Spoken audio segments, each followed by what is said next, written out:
Jadi pernah bilang, Mer kapan dong nggak pernah ikutan lagi nih. Iya nih, mudah-mudahan gue nggak dikeluarinnya karena jadwalnya tuh selalu tabrakan sama kuliah gitu kan. Sampai akhirnya si Dedi bilang, Dad nanti aja kalau di rumah gue nih gue pas kesaksian gitu ya. Dilala tuh yang waktunya ini sekarang, kita nutup di bulan April. Terus mendengar semua kesaksian teman-teman, pastinya kesaksian itu juga Mary juga alamin dalam setiap Mary ngadepin hari demi hari ini. Tapi puji Tuhan, begitu kita, nah Mary bawa ayat dulu ya, yang Mary ambil hari ini Yakobus 1 ya. Dan hari ini pun tadi pas Mary lagi setir ada temen nanya, Mer ayat apa ya Mer? Kadang tuh ada orang-orang pada nggak mau googling juga ya. Mer ayat apa ya Mer tentang iman dan tentang pergaulan gitu kan. Dan pikir-pikir ya untuk iman hari ini firman yang Mary bawain. Oke, Mary bawain hari ini adalah Yakobus 1 ayat 2 sampai 8. Menurut Mary ini cakep banget. Yakobus 1 ayat 2 sampai 8. Mary bacain ya.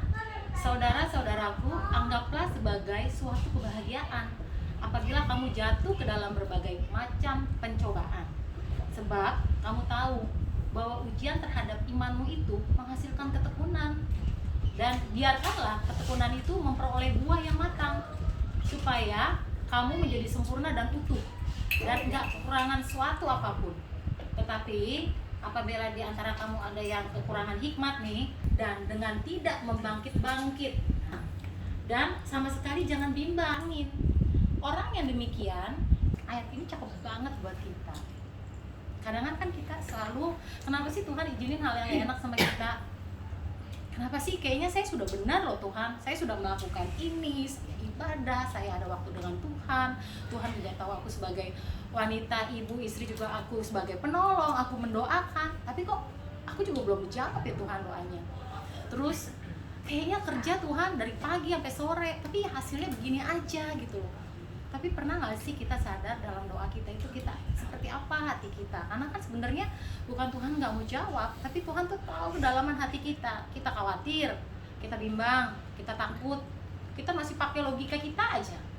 Terus kita cuma mikirin gini, aduh gimana ya gua ke depannya nanti, aduh gimana ya, terus gini, kesel. Yang paling sering adalah yang sebenarnya dibilang di sini adalah kita suka kesal.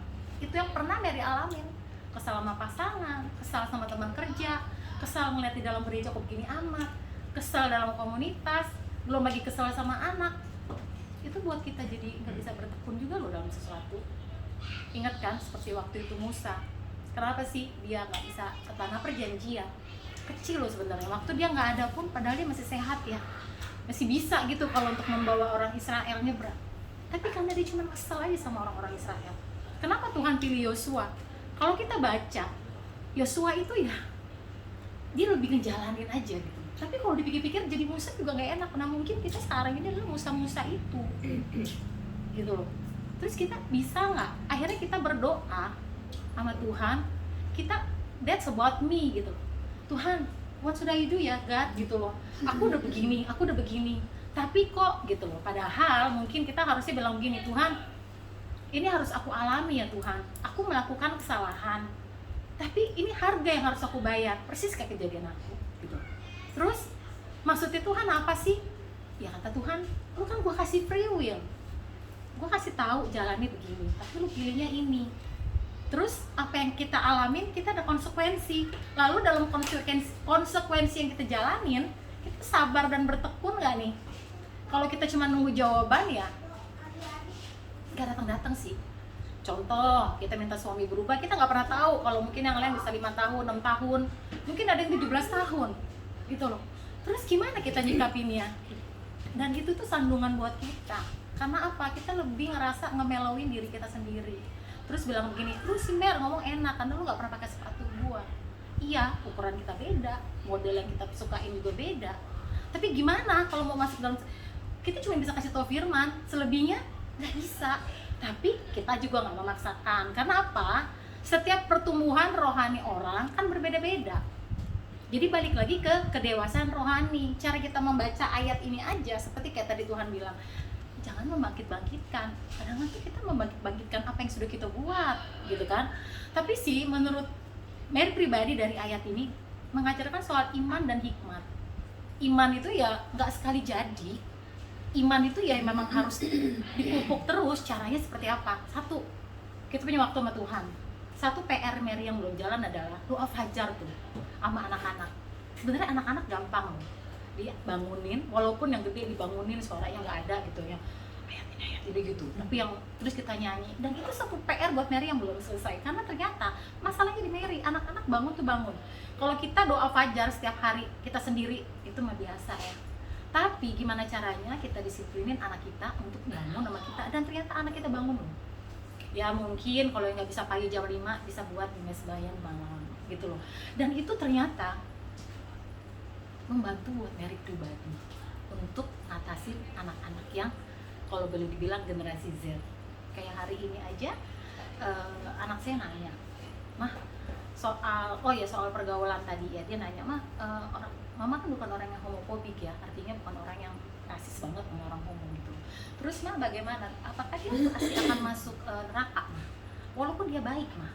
Iya, gitu kan. Terus Mah ada orang yang melayani Tuhan, tapi dia nggak baik Mah. Terus dia ya juga, tetap juga soal neraka atau apa enggak, kita percaya gini aja deh Ken. Kita tunggu nanti saat Tuhan Yesus datang yang kedua kali, kita itu nanti diangkat sama Tuhan atau kita masuknya ke atas atau ke bawah, itu aja. Tapi Mama percaya, kalau andaikan kamu bilang, "Kenapa sih Mama melakukan ini? Apa sih?" Mama tuh yakin banget ada surga. Mama yakin. Tapi kalau suatu saat Mama dipanggil, Mama yakin Mama ditaruh tempat yang terbaik hingga saat nanti Tuhan datang yang kedua kali. Gitu loh. Sehingga pertanyaan-pertanyaan anak generasi Z ini yang mungkin juga nanti suatu saat akan kita bahas adalah sama teman-teman nih yang punya ngalamin anak-anak yang umurnya sama, mereka itu nggak bisa memang dikasih tahu melulu Tuhan, tapi itu bener-bener jadi kayak bagian mereka gitu loh. Terus akhirnya dibilang, "Mak, ada nggak kasus yang lebih parah dari Sodom Gomora?" Kalau memang kata Mama ngomong, ada. Apa? Bangsa Yehuda. Oh ya? Iya, tapi itu dipakai di Tuhan Yesus, kita juga turunan dari situ. Tapi kenapa Mak Tuhan masih tetap tolong dan berkati? Ini anak-anak generasi Z yang anakku sendiri ya. Aku bilang, ada Tuhan Yesus, Tuhan berjanji Allah sama Daud bahwa akan memberkati. Dengan keterbatasan Mary membaca ya, seperti itu. Sehingga akhirnya di saat Mary lupa, yuk kita googling, kita cari ceritanya lagi. Dan itu ternyata buah dari bertekun kita. Mary terus terang, modal Mary sekolah itu cuma Alkitab. Di saat Mary itu baca 2017, Mary bisa habis. Mary nggak punya siapa-siapa, Mary belum masuk Kulkana.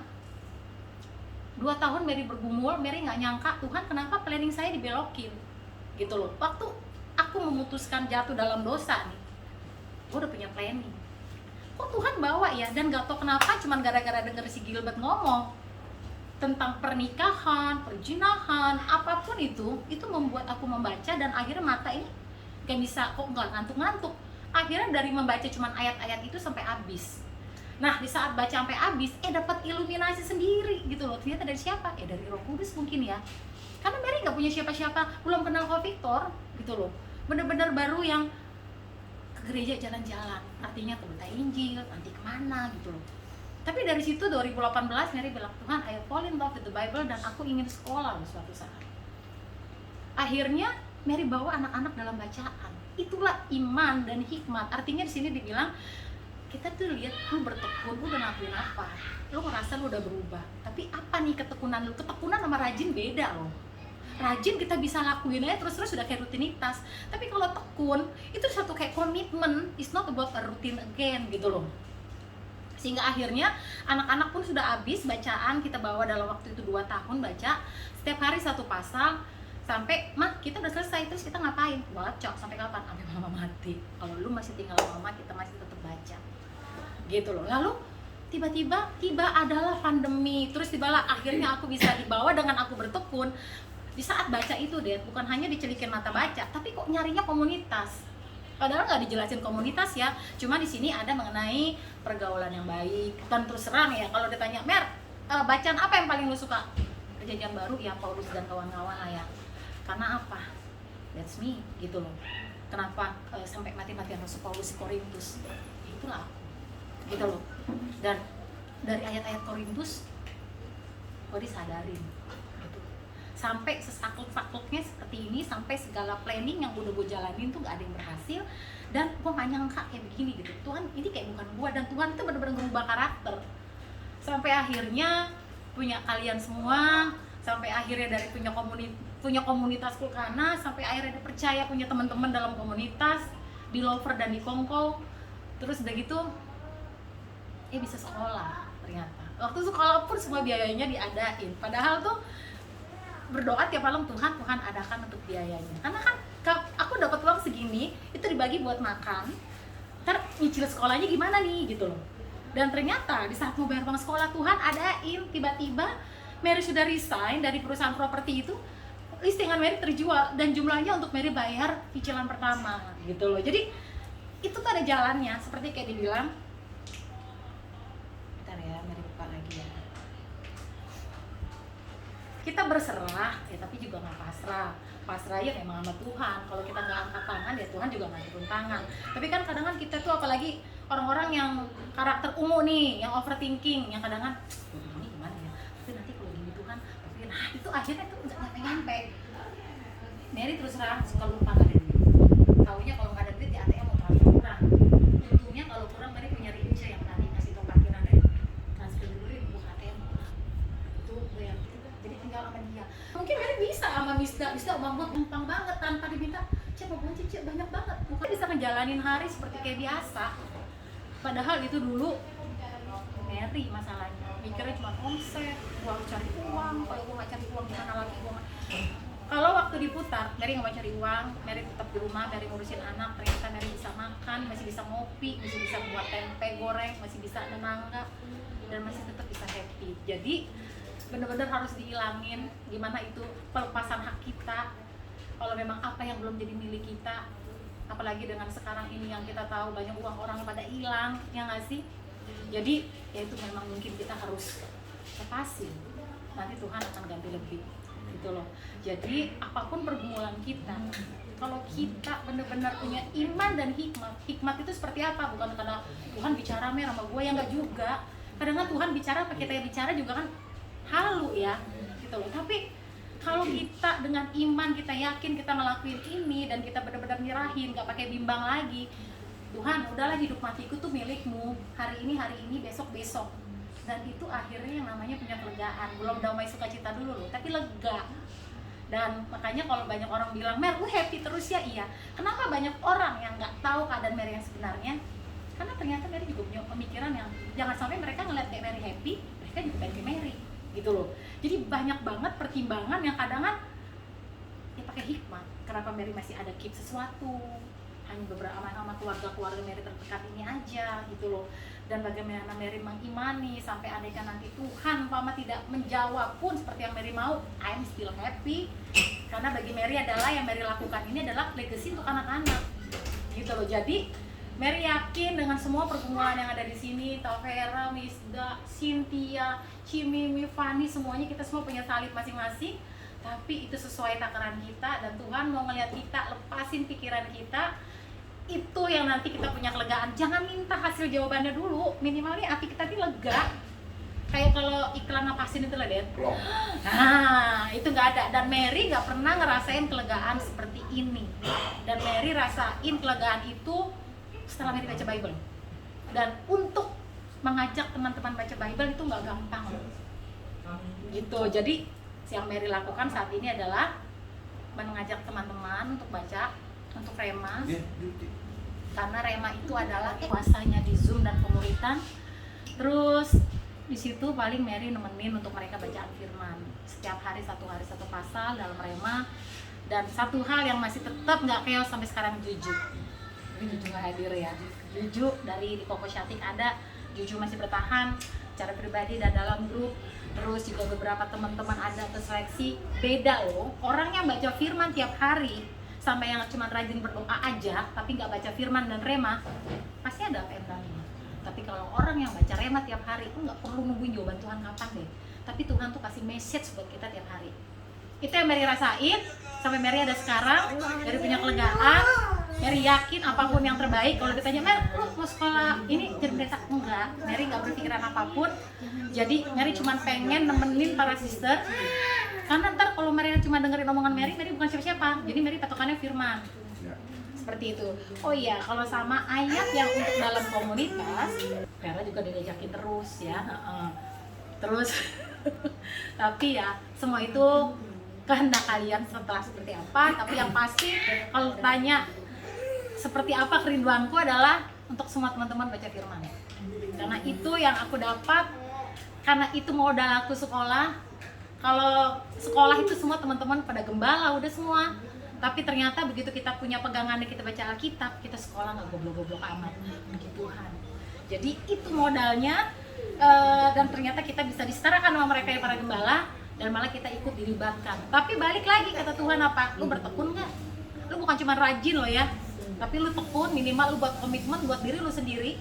Dan apa nih yang perlu buat anak-anak, buat sekitar, itu sih mungkin ayat Mary bagiin deh untuk mempersingkat waktunya. Tapi yang pasti yang disampaikan semua tadi ini loh, bahwa ternyata dengan semua proses yang lagi kita alami nih, Tuhan tuh pengen ada pemurnian iman kita. Dan melalui apa, kesalahan kita, melalui masalah kita, Tuhan itu pengen melihat kita, bukan melihat siapa di sebelah kita. Ya, jadi semangat. Kalau seorang Mary yang paling bebal aja bisa, pasti kalian bisa. Kalau boleh dibilang, Mary ada perempuan yang bebal, yang tanpa mikir, kan Mary dulu nggak punya. Terus Mary punya alasan gini, wajar lah, gue nggak punya komunitas, gue sendiri. Ya balik lagi, lu nggak nyari, gitu kan? Tapi di saat lu sudah jatuh dan lu sudah jadi perempuan bebal, ternyata Tuhan tetap nggak ninggalin lu. Tuhan tetap jaring sampai Mary ada di sini. Seperti itu sih. Amin. Terima kasih buat kesempatannya. Jadi mudah-mudahan yang lain juga punya satu banget. Mary minta cek firman tiap hari. Penting banget, mau nggak buat trainer apa-apa, tapi sehari baca satu, nggak kerasa tuh abis. Gitu. Oke, demikianlah Dedi, ku persilahkan. Mantap. Kayak bisa coaching mereka, bisa jadi. Aku berkomunitas karena Lirik dan suami. Mari anak-anak teman-teman yuk. Saya kamu sama. Akhir.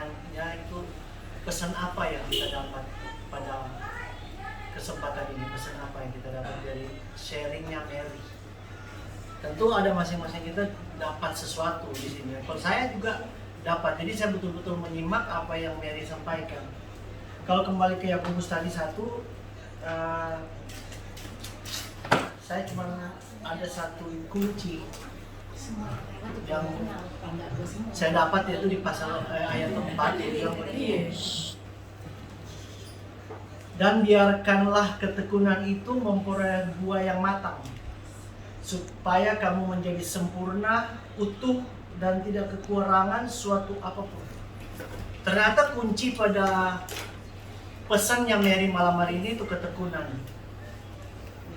Mary bilang dia selama ini bisa berubah karena ada dasar. Pertama, iman dan hikmat. Walaupun kita punya iman dan hikmat, kalau kita tidak ada ketekunan, itu tidak menghasilkan apa-apa. Ketekunan seperti apa? Mary bilang dia punya jam doa itu di subuh atau di pagi hari. Apakah kita punya jam-jam doa? Harus punya jam doa. Apakah kita baca firman setiap hari? Harus. Itu berbicara ketekunan. Terus kalau saya sampaikan begini, apa yang saya lakukan? Ketika jam 2, jam 3, jam 4, saya dibangunkan. Walaupun tidur kadang-kala udah agak malam. Harus. Siapa yang membangunkan? Apakah itu alami? Kalau alami, saya bangun jam 1, tiba-tiba bangun jam 4, tiba-tiba setengah 5. Berarti itu bukan alami. Sesuatu hal yang momennya itu digerakkan buat saya berdoa. Dan itulah namanya. Harus saya respon. Jadi saya respon. Minimal 10-20 menit lah kita berdoa. Nah, apa yang saya doakan? Satu hal yang menjadi sebuah perubahan, saya tidak meminta apa-apa di situ. Saya hanya duduk, diam, berdoa, berbahasa roh, dan tidak meminta apa-apa. Sebab kita paham kalau kita sudah mulai dewasa di dalam kerohanian, kita pasti akan selalu kembali ke Bible. Kita akan selalu kembali ke firman Tuhan. Karena di sini kita kan pernah mengalami kebimbangan. Kita mengalami kecemasan. Kita mengalami keputusasaan, dan kita mengalami kekesalan. Saya mengalami kekesalan 3 bulan. Segala proyek yang sudah di depan mata, semua itu batal. Dan saya bertanya ke Tuhan, kok kasih proyek-proyek besar begini untuk apa, kenal si A, kenal si B, tetapi semuanya matang. Sampai saya ada rasa pesimis. Untuk apa saya berdoa? Bertahun-tahun, berbulan-bulan saya tetap berdoa. Memanfaatkan momen, jam-jam doa itu aku manfaatkan. Untuk apa? Saya bangun mezbah doa dengan anak-anak. Walaupun anak-anak sudah mulai dewasa, sudah punya logika sendiri. Minimal kita bangun mezbah doa 2 minggu sekali, paling lama 1 bulan sekali. Dan itu sebuah komitmen. Saya bertanya, 3-4 proyek saya dapat, kenapa gagal? Sudah pada titik tertentu kenapa gagal, kenapa tidak jadi, kenapa orang begini, kenapa orang kesal, kecewa, untuk apa tidak berdoa? 1 malam saya tidak berdoa. Malam berikut dengan segala kelemahan Tuhan kerahkan berdoa. Nah, di situ untuk menjawab kekesalan, kebimbangan, logika yang berbicara, keputusasaan, ketidakpengertian, keegoisan. Ayat 4 ini cuma berkata begini. Ini saya message yang saya dapat dari Nehemia ini. Dan biarlah ketekunan itu memperoleh buah yang matang, supaya kamu menjadi sempurna. Buah yang matang itu bukan berarti bicara soal fruit yang menjadi kebutuhan kita. Buah yang matang artinya segala sesuatu kita kembali ke Tuhan. Itu buah yang matang. Kita pasrah. Karena tidak ada cara untuk dan hak kita untuk komplain kepada Tuhan. Dan tidak ada hak untuk kita mengambil keputusan yang keliru, karena itu akan mengakibatkan kekeliruan juga buat kita masa depan. Hendaklah ia memintanya kepada Allah yang memberi kepada semua orang, yang murah hati dan yang tidak membangkit-bangkitkan. Message yang saya dapat di sini pertama cuma satu, ketekunan. Pertanyaan itu, siap nggak kita tekun? Apapun yang terjadi, apapun masalah yang kita hadapi, persoalan apa? Karena kita sudah melewati hari-hari sampai hari ini. Persoalan yang bukan gampang. Masa pandemi ini kita sudah lewati. Kita bisa kumpul, kita bisa sehat cuma sebagai anak. Tetapi kalau tidak ada perlindungan Tuhan, dibangun di dalam komunitas ini satu ketekunan. Tapi saya percaya, carilah dahulu kerajaan Allah, dan kaya, sejahtera dan adil. Semua itu akan ditambahkan. Keluarga dipelihara, kesehatan diberikan, hikmat dalam hidup itu yang terpenting. Hikmat dalam hidup. Bagaimana kita memaintain hidup jiwa kekurkan, memaintain soul of the human. Ambil contoh dari Maji. Jadi itu kita harus memaintain kumpulkan untuk apa sih kita berkumpul. Kalau kita tidak memaintain jiwa orang dan kita tidak bertumbuh dan tidak melakukan ketekunan, makan minum untuk apa kita berpesta orang, itu nggak ada arti apa. Jadi message yang kita dapat dari Mary sampaikan satu, tekun, sehingga kebimbangan, ketidakpercayaan diri, kekesalan semua itu akan dibungkus oleh ketekunan, dan pasti ada jalan keluar dari itu.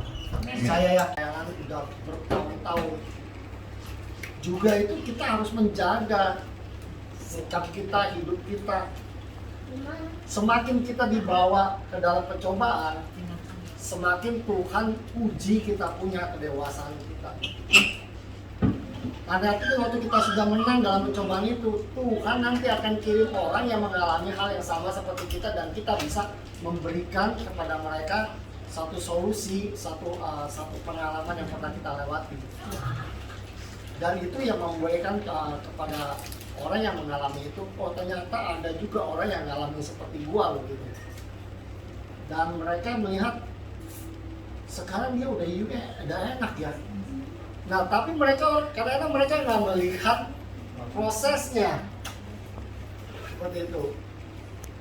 Kalau misalkan kita lihat, saya sama Iyo, itu prosesnya cukup lama. Jadi jangan pernah kita merasa Tuhan tinggalin kita, jangan. Ya, itu aja yang saya. Luar biasa kok. Ya. Baik, nilailah kesaksian dulu. Kenapa bisa sampai kemari? Bisa sampai kemari itu kenapa gitu loh? Ya kan? Ya kan? Dorongan apa gitu loh, ya kan? Yang mendorong apa?